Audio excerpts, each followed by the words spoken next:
कर्जतमध्ये मिसळ कुठे चांगली मिळते हा प्रश्न आला की एकच उत्तर, भाई शिंदेंची मिसळ। झणझणीत मसाला, अस्सल घरगुती चव आणि प्रत्येक घासात वाह असं म्हणायला लावणारा स्वाद। शिंदेंची मिसळ म्हणजे चवीची खरी ओळख। कर्जतला आलात आणि भाई शिंदेंची मिसळ खाल्ली नाही तर तुम्ही मिसळची खरी चव अजून चाखलेलीच नाही। तर आजच या, कर्जतची मिसळ म्हणजे भाई शिंदेंची मिसळ। अधिक माहितीसाठी संपर्क 9067208163।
अरे नवी मुंबई की यही पुकार, नवी मुंबई की यही पुकार।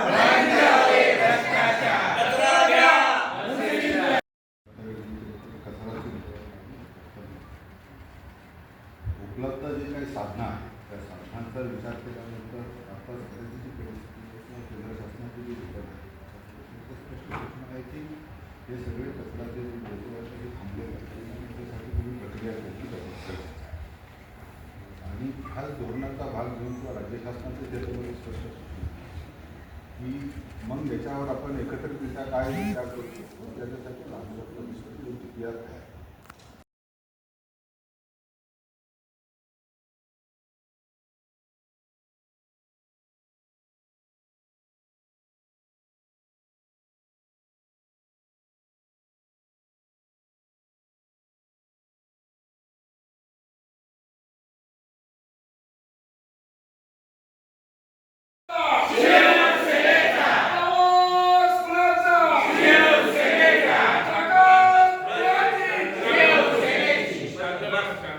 साहेब आम्ही एक विचारा ज्यामध्ये काय आहे इथे काय नाही बस फक्त तुम्ही ऐकून म्हणून सांगा ते कट करणार आहात की नाही करणार त्या लोकांच्या जीवाची खेळायचं आहे।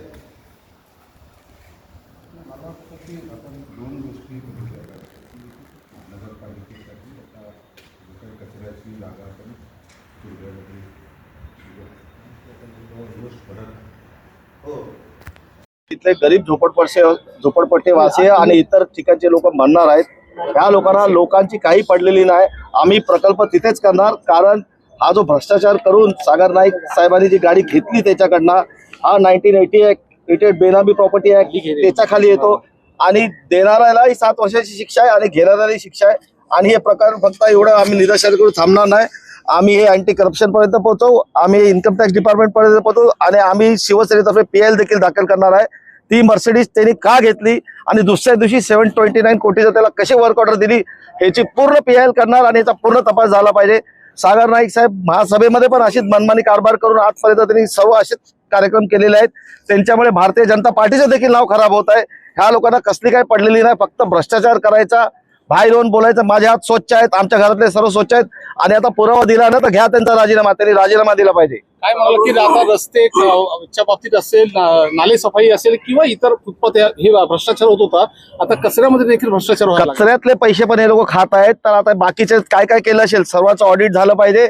सर्व पत्रकारांना समजलं पाहिजे फक्त दाखवायचे दात वेगळे आणि खायचे दात वेगळे त्यांचे. आता सांगितलं 1988 चा बेनामी ऍक्ट आहे. जर कोण माणसाने कारचे पैसे दिले ते वापरतो दुसरा, आता गुन्हा आहे, 7 वर्ष शिक्षा आहे त्याच्यामध्ये. त्याला चूक काय ते आता कळेल. आम्ही एकूण एक फुटेज ठेवलेला आहे. कोर्टाच्या बनावट ऑर्डर मध्ये आलेली ती सागर नाईक नाव आहे ते यांचंच आहे काय? सागर नायकांचेच प्रकार आहे ते सर्व, त्यांचेच पराक्रम करत आहेत. त्यांनीच ती ऑर्डर पाठवली होती. पोलीस तिकडचे पेपर देत नाहीत तपासाच्या नावाखाली. ज्या दिवशी पेपर भेटेल आम्ही सर्व प्रकरण कोर्टात घेऊन जाणार.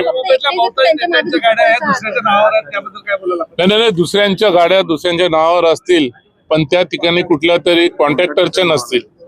हे जे कॉन्ट्रॅक्टरच्या नावाने गाड्या आम्ही नाही वापरत. आम्ही जरी असेल चुलत भावाच्या असेल कोणाच्या नावाने जरी असेल, कॉन्ट्रॅक्टरच्या नावाने नाही. एक सरळ दिसून येतं की आदल्या दिवशी गाडी रजिस्ट्रेशन होते, 24 तासाच्या नंतर वर्क ऑर्डर मिळते आणि ते त्यांच्या वापरामध्ये हे कुठलं हे दिसतंय. हे लोक सर्वसामान्य जनतेला एक गोष्टी समजतात. गाड्याची कारण आहे ना कोणाच्या गाड्या आणि कोण कोणाच्या गाड्या वापरतो.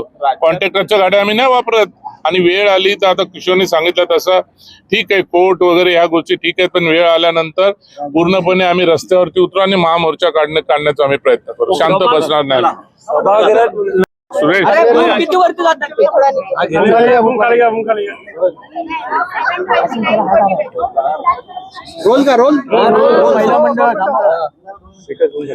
आजचा ज्या गोष्टी नवी मुंबई महानगरपालिकेमध्ये चाललेल्या आहेत, भ्रष्टाचार मुक्त नवी मुंबईचा नारा घेऊन जी लोक आज इथं प्रशासनामध्ये बसलेले आहेत, ज्या पद्धतीने ह्या नवी मुंबईमधला भ्रष्टाचार चालू आहे हे मी काय सांगायची काही गरज नाही. जग जाहीर झालेलं आहे. एक दिवस अगोदर मर्सिडीज रजिस्ट्रेशन होते, दुसऱ्या दिवशी लगेच वर्क ऑर्डर निघते आणि ती मर्सिडीज कोणाच्या दावणीला बांधली जाते हे सर्वसामान्य जनता पाहत आहे. त्याच्यामुळे आज आमचा सुरेश कुलकर्णी आणि त्या तुर्भेना तिथली जनता या डम्पिंग यार्डमुळे त्रासलेली आहे. आणि आज तिथं येऊ घातलेला प्रोजेक्ट सुरेश कुलकर्णीने आमरण उपोषण केले. त्या ठिकाणी सर्व लोकांना करून रस्त्यावर रस्ता रोको करण्याचा प्रयत्न केला. पण जनमानसाच्या जीवावर जी लोक मोठी झाले, जनमानसांच्या गोरगरिबांच्या जीवावर ज्या लोकांनी आज पोटं भरली, तर आज त्यांच्याच जीवावर उठलेले ह्या कॉन्ट्रॅक्टर आणि हे कॉन्ट्रॅक्ट कालपासून तुम्हाला मीडियामध्ये सर्वीकडे ते फिरत आहेत. जी सागर नाईक जी वापरत असलेली ती मर्सिडीज कोणाची आहे हे मी सांगायची गरज नाही. आणि त्या मर्सिडीजचं रजिस्ट्रेशन एक दिवस अगोदर होते आणि 24 तासानंतर त्या कामाचं वर्क ऑर्डर दिलं जातं 729 करोड रुपयाचं. म्हणजे यामध्ये संपूर्णपणे भ्रष्टाचार दिसून येतोय. आज या ठिकाणी सत्तेत आले तेव्हा त्यांनी हेच सांगितलं होतं की आम्ही नव्या मुंबईतला प्रशासन काळ अमुक तमुक यातील भ्रष्टाचार खोदून काढू, पण ते कुठेही न काढता फक्त सर्वसामान्य जनतेची सहानुभूती घ्यायची आणि आपण स्वतः भ्रष्टाचार करायचा हे आम्ही समोर आणलेलं आहे. पाटकर साहेब